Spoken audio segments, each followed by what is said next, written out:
Ladies and gentlemen, how you all doing? This is Con Ulrich. Drangru, hello, hello, hello. And folks, today we're on that most difficult of maps to say, Tali Ihantala. Today with a little bit of the monthly tourney. Rang, who do we have? We have some rather familiar faces on this channel. On the left-hand side in the blue, we have Farid playing Bevan Band Kessel with a Maverick Income. Right-hand side in red, we have Insha playing at 97th Guard Sherlocky, also with a Maverick Income.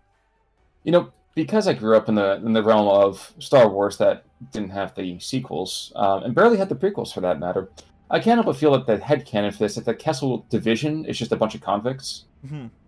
But it's certainly a really, really interesting kind of group. We don't see them very often. So I'm quite excited to see all the Stews and the Stugs and the many other types of Stugs. And, oh, are there Stugs over there? Bro, Stugs? No way. Exactly. So, no, it's just a fascinating thing for me. I'm looking forward to it. 97th we've seen before, though. I mean, this is standard Soviet play.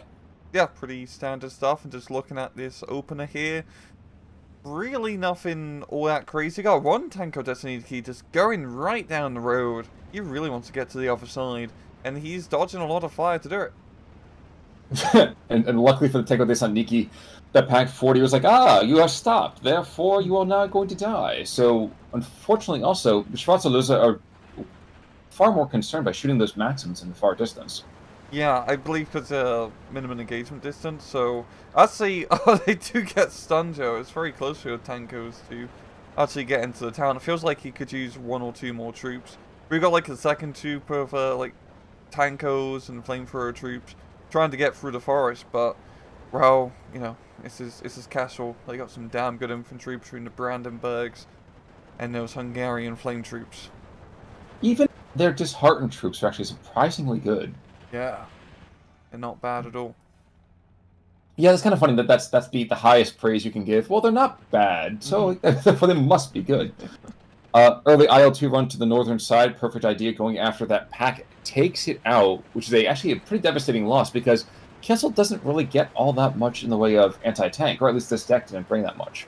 Yeah, that's definitely going to be an issue going forward, especially on the southern side of this map, as it is pretty much open field for heavy tanks, and 97th has a few IS-2s available, so well, Farid's really going to have to make, I'm going to guess, the most out of his air power to try and negate those Stalinium. I would think so. For right now, BF-109 actually makes a vague run at the IL-2 and then bolts. So not... Yeah, that was a curious decision there for sure. Interestingly, I mean, we don't talk about enough Itali Ihantala. If you had any kind of Schwimmenwagens or, you know, DDs or things like that, this map is amazing because it opens up the entire field. But now, the fact that we have just crazy, crazy choke points, I actually don't know who wins an attrition fight here. Do you think it's the Soviets? Do you think it's actually going to be looking over here at Kessel? Oh, that's actually kind of difficult. I think Soviets, if they can utilize heavy tanks effectively, we've seen time and again just effective use of fire support. And honestly, up north is a pretty good example of this, as Insha's using his infantry backed up with machine guns and support guns extremely effectively. Farid also has a similar setup as those IG-18s, but Insha just has much better positioning right now with how his troops are spread up in this attack. He's got fire support in the northern forest, fire support in the southern forest, and he's trying to make the big push through the central forest strip. He probably could use a little bit more infantry, as the Guard DPs aren't exactly CQC troops, but it's just the terrain is very favourable here for Insha. For nothing, and I realize that the IG-18 and the 76-2 are roughly the same thing, and there's a little more penetration over here for one versus the other. And the accuracy is minorly different, but I feel like the IG-18 is really not that good in this kind of situation. As far as, you know, on-map kind of support guns go, I feel like I'd rather have tube artillery as opposed to those. Yeah, especially mortars, and you do have access to the half-track mortars, which on this map, especially right now of how things are going, would be quite useful. I've seen another IL-2 run. He's just going to go in hot in this IG-18 and blow it up. He blows it up. But with two BF-109s, I don't really know whether or not the IL-2 is actually going to die. Yeah, you'd think the 109 to be able to shoot him down. If 2-star veterancy as well. There we go. There we go. And he's going for a drink. No, he actually kills one of the guys from the Flame Troop squad. take I a know guy it's so down. morbid. Yeah, exactly. I know it's so morbid, but at the same time, I actually kind of love that little bit of interaction that goes on. Mm-hmm. Down south, we are seeing potentially just the barest potential of some aggressive play from Kessel. Oh, never mind. They moved to the edge of the forest and chilling. Okay, all right, Oh, that makes sense. yeah, just But big chilling. please, yeah, just kind of chilling, hanging, doing their thing. I'm wondering right now. We are seeing a couple of guard squads. I'm wondering if we're going to see a southern edge map crawl. Because to look at it, they're being dropped off in that town, which doesn't make a whole lot of sense unless they're trying to deploy and then come south and then just hug the edge. Yeah, Get around that lake. usually seeing like some sort of sneaky play, mainly if recon troops can actually work. I believe that the guard DPs do have those PTRD rifles, so he might be trying to set them up on a road to, get some transport snipes on the incoming units. But that's the thing, too, is that if you can get recons or you can do just flat infantry, I know there's two schools of thought here. You must just put in the sneaky kind of partisans behind the front lines. I don't know. I feel like the DP is probably going to cause a greater reaction from your opponent. Yeah, You're up 13-11 anyway. Yeah, it's a pretty even Steven so far. I mean, Insha's slowly, he's getting good trades up north here. Like, just look all the way far north. He's managed to keep most of his units alive. It's mainly just infantry and whatnot. Farid does have a few tanks here now, and he's definitely bringing out more of those Panzer IVs, which are starting to stemmy the tide a bit. But, yeah, I mean, in matches like this, when, it's 13-11 and both sides are maverick, just that small point advantage can really give you the edge later on. True. Exactly. Now, you said about moving the heavy tanks across that kind of south-central position here. Kessel doesn't have that much in the way of that. Is that just a moment that we're going to be thinking to ourselves, oh shoot, he doesn't win in B, it's all over? You just need to use this air power effectively to bomb it. That's going to be the main thing, otherwise those IS-2s will be a pain in the arse. So probably for Farid, sticking up north and just keeping their attacks here is going to be helpful. Oh, absolutely. I think even more so, though, thinking that this is probably one of the rare times that a late game C vehicle card is actually being utilized. Actually, if you look at Kessel's deck, there are 12 potential strokes that can be brought on in, and he doesn't have to wait for 2 ticks of income. That is a heavy investment to be sure, but still being able to bring in a viable fighting platform would actually be really, really good in the late game. Yeah, and Slugs are just fantastic tanks. They're absolutely very goddamn cost effective, especially in these 1v1s. We actually see some super tight lines over here from Farid as he's pounding the guards to the northern side between the Pgrens and now P4, like being like, "Oh yes, I happen to see you over there, sir," and playing duck hunt with those Soviets. Yeah, we've kind of gotten to the point here of Insha's push where he's a little bit choke pointed because he does have the flag under control very far north, but if you want to push up any further, where a lot of his troops are very much bunched up in that forest, and ideally he'd probably want to try and spread them out a bit and then hit the next set of forests from multiple angles rather than just big blob. Now, checking back in those guard DPs, one of them got dropped off here in the center. One's still kind of hanging back and maybe just kind of chilling for the moment. But they are going to go and engage, I'm not even going to attempt to say it, the Kessel Disheartened squad that is right there. And I'm wondering, P4, yep, there's already a P4 coming down to that area. So it's going to be 14-10 for probably the next 30, maybe 30 or 40 seconds until that P4 gets online. Yeah, it's going to be... Making pushes here, it's always so critical of being able to get a good infantry force within just the edge of the forest. Because if you can dig in here, you deny enemy anti-tank from sniping in your reinforcements, hopefully. And yeah, and you can just keep piling in. It's pretty much the beachhead you need to continue your southern play. What was the map back in SD44, the heavily wooded map over here? I can't recall off the top of my head right about now. It's like the Robin Hood map. Oh, do you recall? Omaha? I don't think it was Omaha. I don't think it was a beach. Maybe I'm incorrect, though. But it was so heavily hedgeroed, exactly like this in the south. I'm trying to think about, is there anything on the opposite side to kind of deal with this? And the best I can tell you is he does have that forward artillery observer, the FAO, with the 149. Oh, yeah, that'd be a very good call. Yeah, because right now he's going to lose all of his infantry here in just about, call it 20 seconds. Yeah, if he does bring out some more quality infantry, like those Hungarian flame troops, they can also clear us out quite easily, because that Inter's infantry is nothing... It's a standard Soviet play-by-play of guards, Sapiris, and Drafnikis, which are decent, but they're just decent. Well, that's the curious thing, isn't it? Is that we actually haven't seen any tanks. Oh, there's the IS-1 coming in right now. Of course, speak of the devil, and Stalin shall appear. But it's very, very interesting to see when vehicles get brought in and when they kind of hang back. And this is certainly kind of a situation where 97 doesn't need to bring anything.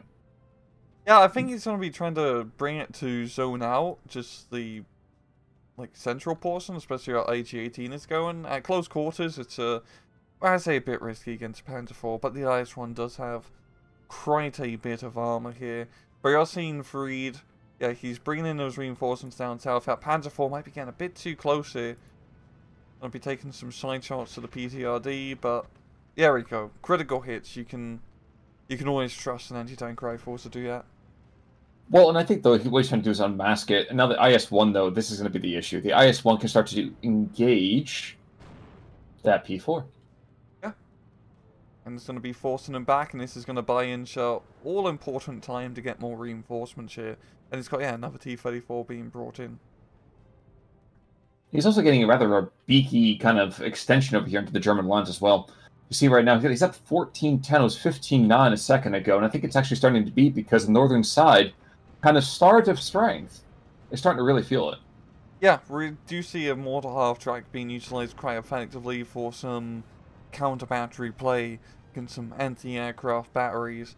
But Insha's very much just dug in. He's invested in some anti-tank and some more heavy support equipment, especially with anti-aircraft guns. And I think he's just pretty content to not overextend, just hold the defensive line here, and then just try to make something happen down south. Exactly.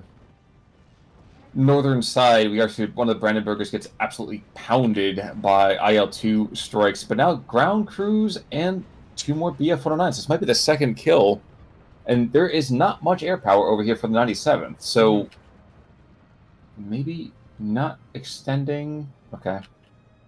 It's actually quite funny seeing Farid invest a decent amount in anti-air. I mean, he's buying another Flak 41. Oh, 109 does go down. Because, in the end of the day, I mean, he doesn't know it. Insha only has 3 planes in his deck. Once he shoots down those 3 planes, those anti-aircraft pieces are gonna have to get a bit more close quarters to get their value. That's the thing, isn't it? So, depending on where he sights them, open ground, not open ground, he can control an awful lot by sticking maybe in the trees to the north of IG-18 that's got the no more heat shells. Mm-hmm. That's not a terrible idea, actually. Kind of put down some firepower, use it to support moving into the town on the opposite side. So I mean, there's ways around it. There's ways to kind of be thrifty and efficient with your kind of material here. It's not going to be easy, but there's a possibility for sure. Indeed, and we're all seeing Farid here trying to make that push happen in like the northern central town position. He's got, you know, some of his infantry bunched up here, but he doesn't have as big enough force that he needs. He does have the Panzers, which is decent, but he needs more recon, he needs more screening infantry, which is being brought on in, because you're going to need to make a big push to capture this town. It's a hard town to capture, because you have defensive fire from the forest from the south, defensive fire from the forest from the north. There's a lot of angles you have to worry about, and on top of that, it's in a choke point. And that's the kind of interesting thing, isn't it? Is that you can see right now the SG-43 forces a disembark on 2 squads about, what, a half a kilometer from short of where they needed to be. Mm-hmm. And that's a consistent thing here, but unless you bring in... There's the FAO. Okay. There's one of them anyway. Yep. To me, at this point, northern side, keep it in the trees, pound the front line where all that kind of tube artillery is going right now. Yeah, you really need a shock and awe tactics of just clear out the position with heavy artillery and then rush on through with, you know, the one Panzer now and the well, 2 Panzers actually, and the rest of his infantry. Yes, but the problem is that so often, you know, shock and awe becomes shockingly awful very, very quickly. So I'm hoping that's not going to be the case here today. I want like a nice kind of solid, pleasing kaboom. Mm-hmm. Then just taking a look back down south, yeah, actually, Insha's still doing a very good job of securing the tree line. This is still some infantry he needs to clear out, but he still has that bridgehead. The IS-1 is pretty much acting as like rear line support to make sure stuff can cross to the other side without getting too interrupted. No, yeah, the Oskin hero unit being deployed more towards the center here. Or, once again, a defensive location. Yeah, Alex says, I'm not needed here for right now. And actually kind of wondering, is the Stu 42 thinking about engaging the IS-1? Because that would be a terrible idea. Yes. Would not be smart. You need to get a little bit closer, I believe, to actually get those heat shells to hit. Also, 149 does drop the artillery down almost exactly where I would have placed it myself. Yeah. Maybe a little bit, touch more to the northwest, but that's just me. But it seems very much a defensive artillery barrage, which, at this point with Maverick, I'd really like to see him using a bit more of an offensive manner. Just so, I mean, it's going to buy him time to make sure a big push into that farmstead doesn't happen. And I guess for him, all he needs to do up north is make sure the farm is under his control. Because there's really no other flags within reasonable distance from that location which one can take. Unfortunately, the clustering of those shells has not been the best. A couple of those shells just now was actually rather nice. But the other thing, too, is that if he's able to take out the Converti, he actually might be in a good position to carry that.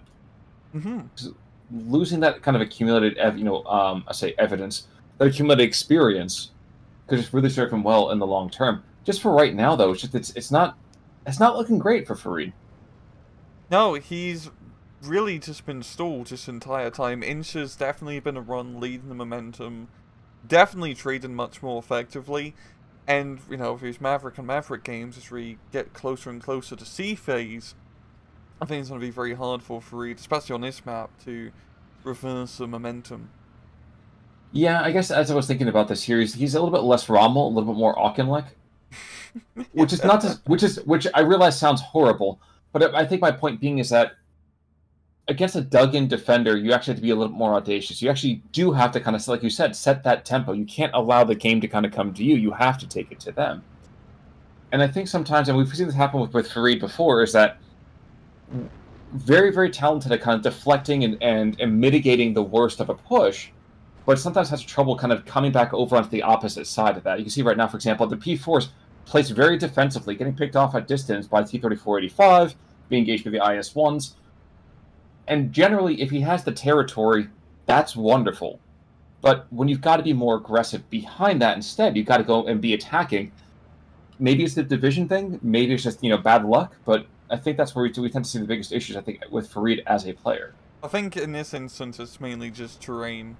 Like, Insha's, units are just located in very good locations. I got T-34 here, perfect sight line to pretty much deny reinforcements to any continual pushes to try to take out town.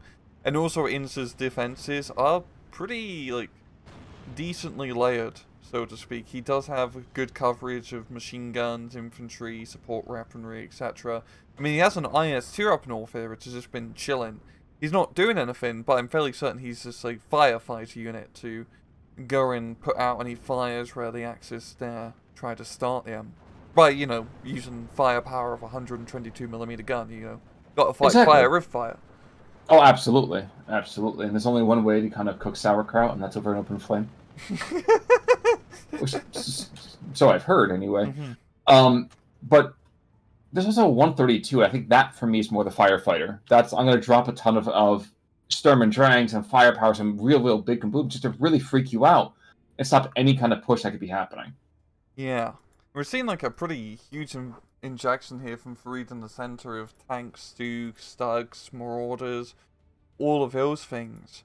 I don't know what he's, trying to do with them. He's got them pretty spread out. I think it's more of once again, a defensive measure to zone out the southern central portion of the map. And actually, yeah, he's got those 2 Stug 2s just north of the lake, and that's a very good position for him. If he can maintain those Stugs, bring in the infantry, such as Brandenburgers, he can actually clear out this area of the map and get it under his control. Unfortunately, IS-2 announces its presence by taking out one of those Brandenburgers as we speak. Next barrage. This is a barrage that cost the FAO his life. But if it's able to take out, let's say, the 37mm and maybe the ZIS-2, I think there's a chance to come back into this. if for no other way than using Ju-88s or the Focke Wolves. Yeah. I think the Ju-88 might be the way to go with this one. No, it's a pretty good artillery position because it does clear out a lot of fire support, mainly for the more central push into the town. Mm-hmm. But once again, he doesn't have too much immediately to follow through, and of course there's also the issue of the forest south of the town is still providing a massive part of resistance here for Insha. For Farid. Oh, no, for Insha. Yeah. Yeah, you're absolutely... Yeah, and Insha's at the defensive position right there. You're absolutely correct. I was trying to think about where... Oh, no, Oskin pulls back way down south. The IS-1 goes way down south. There's that Flak 41 you were talking about. Kind of curious why the heck and how the heck they can kind of do... be useful now. And we're starting to see that actually happen a little bit. Interdicting some kind of material, and that's the same kind of stuff. He's starting to be able to use the same kind of fascination, same kind of approach here as we had seen previously. Ju-88 going after those troops in the forest, plasters them, and that's actually back to a 12-12. So we're seeing bits of life here. Yeah, Farid has been able to pretty effectively now re-secure Southern Forest. And yeah, the flags, yeah, especially considering his deck with the lack of anti-tank, those Flak 41s are gonna have to take on that role. It's very North Africa, very, very Rommel of him, you could say. True. That's true. I'm trying to see, second IS-2 gets brought in, with a 122 being brought onto the map. That's at a counter battery. And there are 3 squads to the southern town. You see them, 2 Superiors and an Altamachiki. So my guess is we're not seeing any kind of rotation. There's the 132 is in the center. Curious. I'm trying to think what this 132 is going to be doing. The troops are too close for any kind of, let's say, close artillery support. So I'm trying to figure out where the heck you might be kind of encouraged to place that kind of firepower. I'm guessing like counter battery against the Flak 41s. I mean, that is very close. I mean, that is actually quite insanely close. But it doesn't have radio, so he's doing that so he can get the most accurate counter battery shots by pretty much parking right in front of the thing he wants to blow up. Well, there's that too, but I can't help but feel like he's also getting, and I know this sounds silly to be saying he's getting experience in the combat. Actually, that's a question. Wait a second. What the heck does he get as veterancy? I don't think I've ever looked at the files for that. For FAO. FAOs, did they actually get benefits from that? Oh, like off-map artilleries? Yeah. No. I think maybe... I don't believe so, because the unit is on the map, but the artillery is, well, technically all the way off the map. So you need a very big commander range for those guys to get the benefit. Unless it's osmosis through the radio. Well, so that's always a possibility. BF-109s, ME-210s, of course, kind of getting hammered by just all the ground fire. And the IL-2s, of course, come in, not a big deal. BF-109 does go down. Question is, will he take out his own anti-air position in the meantime? No, I think he's going for a drink. Yep, drink it is. And I just went down south just to see the Stug 3 go down over here from the IS-1 Komroti. This is... I'm not saying it's even. I'm not saying it's canted to one side. This is just very, very strange as far as this game goes. Yeah, oh, we got the big off-map being brought on in. Let's see what it does. Does a lot. All over the place. Yeah, very, very wide area of effect on this one. A lot of dead zones, though, too. Mainly just, I think, at this point, especially for Insha, he can afford to be using his off-map in a purely defensive fashion, because the time is on his side, so to speak. So it's just buying him time. It's completely shut down that push, and that's a pretty, built-up force from Farid to make that push happen. But, alas, apart from the Stu, who is very much committed to the cause, and going to pay for it with his life, it seems, it's going to get shut down. Shockingly enough, the Stug 3. I was like, the Stug 3 is still alive. How is he? Okay, never mind. He's not alive anymore. Fantastic. But it kind of goes along with this whole kind of idea here, where we continue to see. Oh wait, ooh, 76-2. Actually, wait, where'd that 122 go? He's up near the front line. That's a brave decision. Yeah. Okay. He's taken a note from his 76mm comrades. Sure, that's one way to put it. I feel like the 122 has enough kind of raw damage and raw kind of shock value that you might as well keep it back a little bit further. But hey, I suppose if at this point right now you're ahead, you might as well just be aggressive with it, right? Mm-hmm. But I think also just throughout this match, Insha's just, like I said once again, such a good job with the position of his units, especially his heavy tanks, because it's very tempting with IS-2s especially, the 1944 ones as well, the massive frontal armor. You kind of want to just have it on the front line, you want it to be the tank. But, you know, in the classic Steel Division fashion, you know, heavy tanks, you don't want him to be tanky. You want the threat of him being tanky to be the tank. It's the bluff threat, so to speak. And he's keeping him back, using the range to his advantage, and because he's just using him in defensive manner, he's not, well, apart from right now against his Stug, not really willing to get in too close, unless, in this case, the opportunity arises and everything's been killed in the off-map. Well, that's the other thing, too, is that there were a couple of those flak guns, and the flak guns have been killed. There were a couple of Shooks, but the Shooks have been killed. There used to be territory over there, and now we have the surface of the moon instead. And I can't help but be reminded that the 132 over here felt more like the Commandos Arty Party back in SD1. Yikes, also Pack 40 going down. That is a steep loss at this point. Yeah, he really can't be affording those. And once again, like, all of his heavy tanks are still alive in a match like this. Just in C phase, they become, like, worth their weight in gold. And that is worth quite a bit when you think about how heavy these things are. God, man, a tank made completely out of gold. I think that'd be a perfect idea for Rommel. You wouldn't have the gas to run it.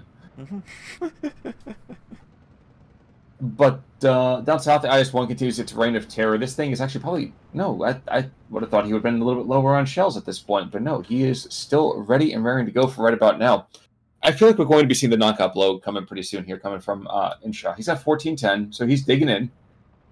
It's going to have some waffling back and forth, like you see over there in the center part of the line. As Automachiki squads kind of rush forward, get axed, come back. Maybe a Strafniki tries to sneak in and get to that couple of surviving buildings in that town. So, all the same, though, he's got the advantage that he needs. He's got the territory that he needs as well. Yeah, especially being able to make that big push into the center.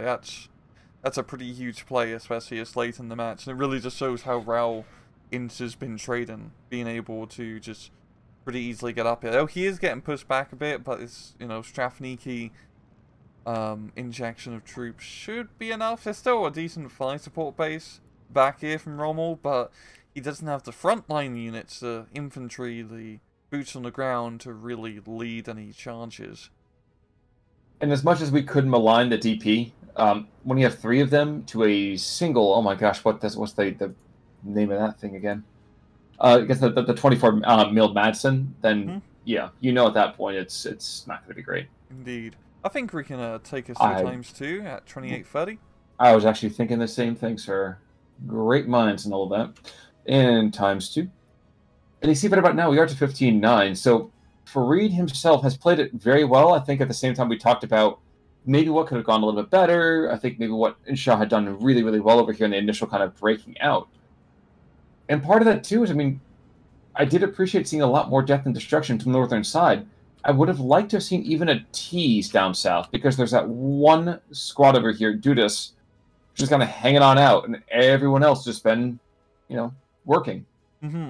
So I think Insha just managed to funnel Breed into the effective points of the maps rather effectively, and especially with an IS-2 division against a division which doesn't have heavy anti-tank, it's going to be very hard for Farid to do anything really in the southern half of the map at all.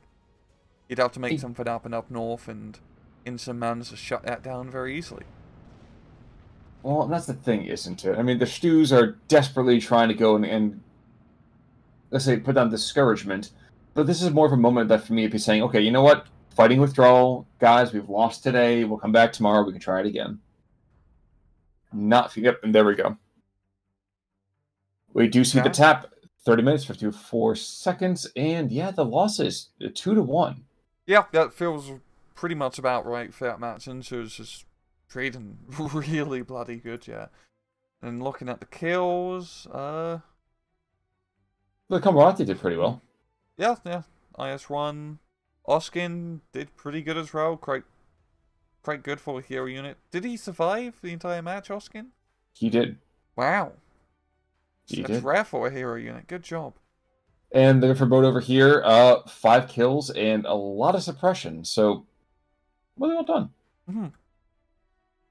Opposite side, unfortunately, as we might expect from a 2-to-1 kill, not that impressive. Nobody really stepping up and swinging Heil, shall we say. But I think you pretty much summed it up pretty well at the closing moments of the match. Do you have anything else you want to add there, sir? No, not really. Folks, in that case, then, until the next time, I'm Conolberg. I'm Rangru. Take it easy.